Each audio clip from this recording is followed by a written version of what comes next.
Can you believe we're already halfway through July, fellas? We're only 12 days away from the start of Team USA's official quest for gold at the Paris Olympic Games. They're 2-0 so far in their showcase exhibitions, with wins, of course, against Canada and Australia. They play another exhibition tomorrow against the three-time NBA MVP Nikola Jokic in Serbia. And we heard that Brian Windhorst report on NBA Today the other day that he cannot wait for his crack at the U.S. And although Team USA has won both games, they have had some areas they need to clean up. That's what exhibition games are for. Look at this, though.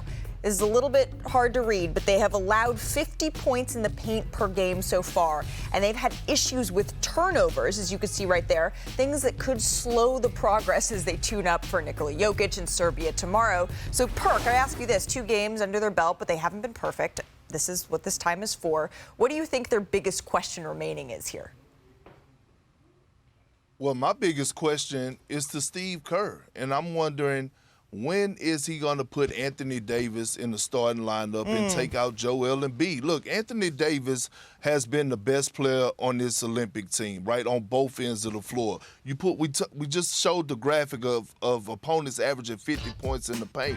You know who could solve that? Anthony Davis. And so the way he's been dominating on the glass, cleaning it up like a fresh bottle of Windex, shot blocking, anchoring the defense like he's supposed to, he's been the best player. When I look at Joel Embiid right now, a question comes to mind, and it's a concern. He looks out of shape. He looks out of shape, and I don't know if it's because the rest period after the postseason and the injury that he had to his knee, resting it up, but he don't look good right now. Getting up and down the floor, he has no lift whatsoever. And when we're talking about playing on one of the biggest stage or the biggest stage representing our country, we need the 5 best players on the floor, and Anthony Davis should be in the starting lineup. Look, these are exhibition games. Yep. This is what they're for. Joel Embiid sticks out on Team USA, and that's part of the reason why he's on Team USA. He's a different kind of big man than we typically have. We've been throwing him the ball in the post. That hasn't worked so well yet because he doesn't have great lift, and he's got to look to be more of a passer. This isn't the Philadelphia 76ers. This is freaking Team USA. If the double comes, make the easy read. And defensively, everyone else switches, but Joel Embiid is in a drop-back defense, a traditional NBA defense. He kind of doesn't fit the style that the Team USA plays. Yeah. And that's kind of the point of having him on Team USA, to give a different look to the team. But Perk is right. When the real games come, the decisions get harder. And Anthony Davis looks like Goliath right now on both ends of the floor, just absolutely destroying teams. And if they keep playing this way, he's absolutely going to earn the starting spot because he can switch, he can run, he can get out in transition, he can do all this stuff that Team USA has typically done in prior runs. Drawing comparisons to both Goliath and Windex, it's quite the morning for Anthony Davis. But the biggest question remaining, it all boils down to, can this team win gold? Are they still winning good enough? Do they still have enough separation to win gold? And until they do, there are going to be these teeny tiny questions that we ask about, okay, how can they, their perimeter defense, okay, what are they doing here on the inside? All of those questions add up to this one big one that we're all hoping and waiting to see, because we've spent so much time talking about whether or not the talent has gotten there. But Zach, I've said holy bleep at least 3 times today. What made you say holy bleep in these exhibition games?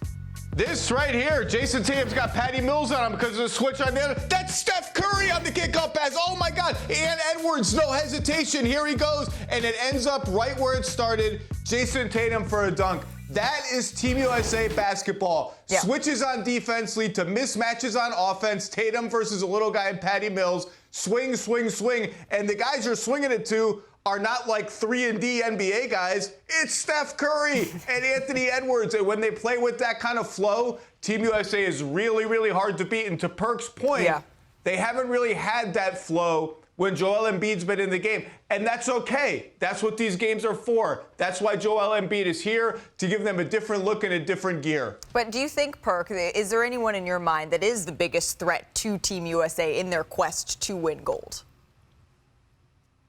Well, it's one person comes to mind who's a threat to anybody once he step on the floor, and that's Victor Wembanyama, and he plays for France. Okay, I'm looking at that team, and I'm looking at Victor Wembanyama, a guy that could be a nightmare on both ends of the floor.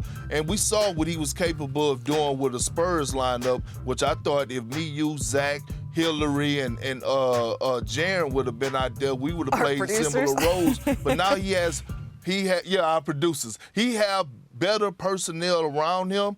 The Wemby effect is real, and I think they're the biggest threat to Team USA.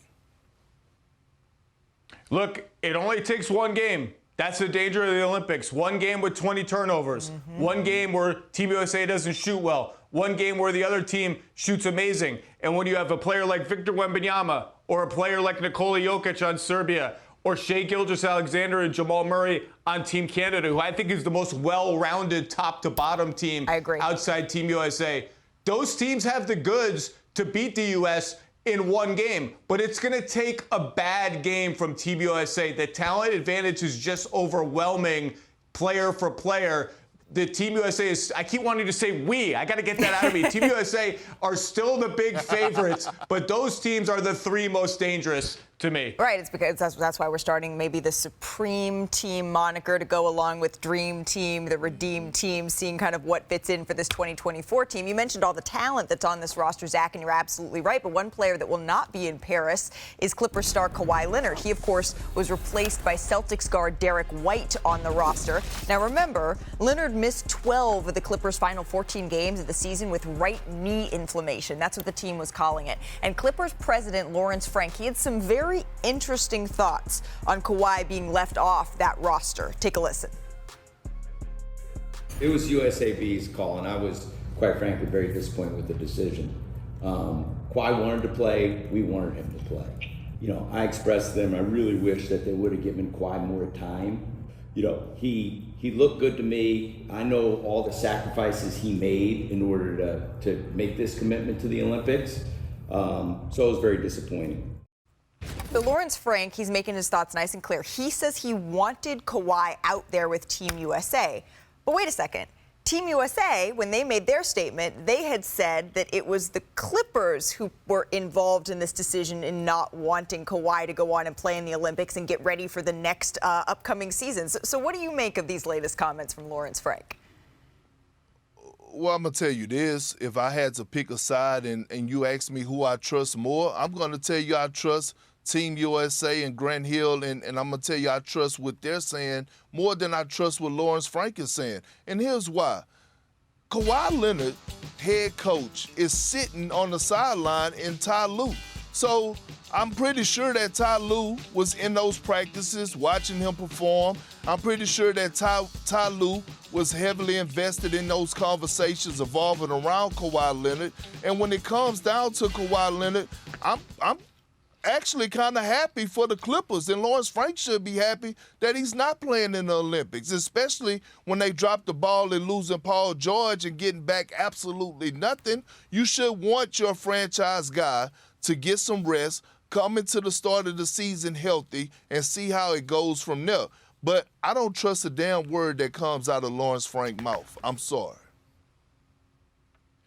Wait, are we getting breaking news? There's mystery surrounding a Kawhi Leonard injury situation? I can't believe it. When has that happened before? This is the guy who was out in the playoffs against the Jazz 3 years ago, and it was like, maybe he'll play in game 2. I don't know. We're going to have to see how he is in game 3. Oh, he has a torn ACL. Like, this is just what happens. I don't read anything into any public comments from anybody anymore about Kawhi Leonard's injuries. I just want to see when he's on the floor, when he's not on the floor, and what the medical report, once it's official, and whatever it says. So I'm chalking this up to, I'm just moving on, see you in the preseason, hope he's healthy, because God knows they need him healthy, because what happens now without Paul George if Kawhi Leonard's out for 20, 25, 30 games? I'll tell you what happens now. You lose a lot of games and you end up in the lottery without your lottery pick. Well, and that's the perfect segue, because Lawrence Frank, he touched on a whole bunch of things. I do just want to remind everybody at home, though, this is what USA Basketball said in their statement.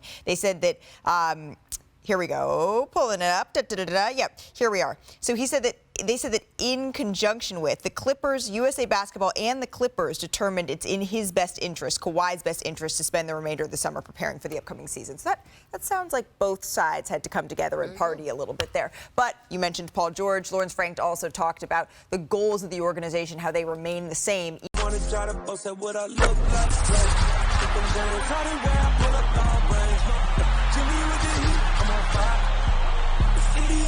Keep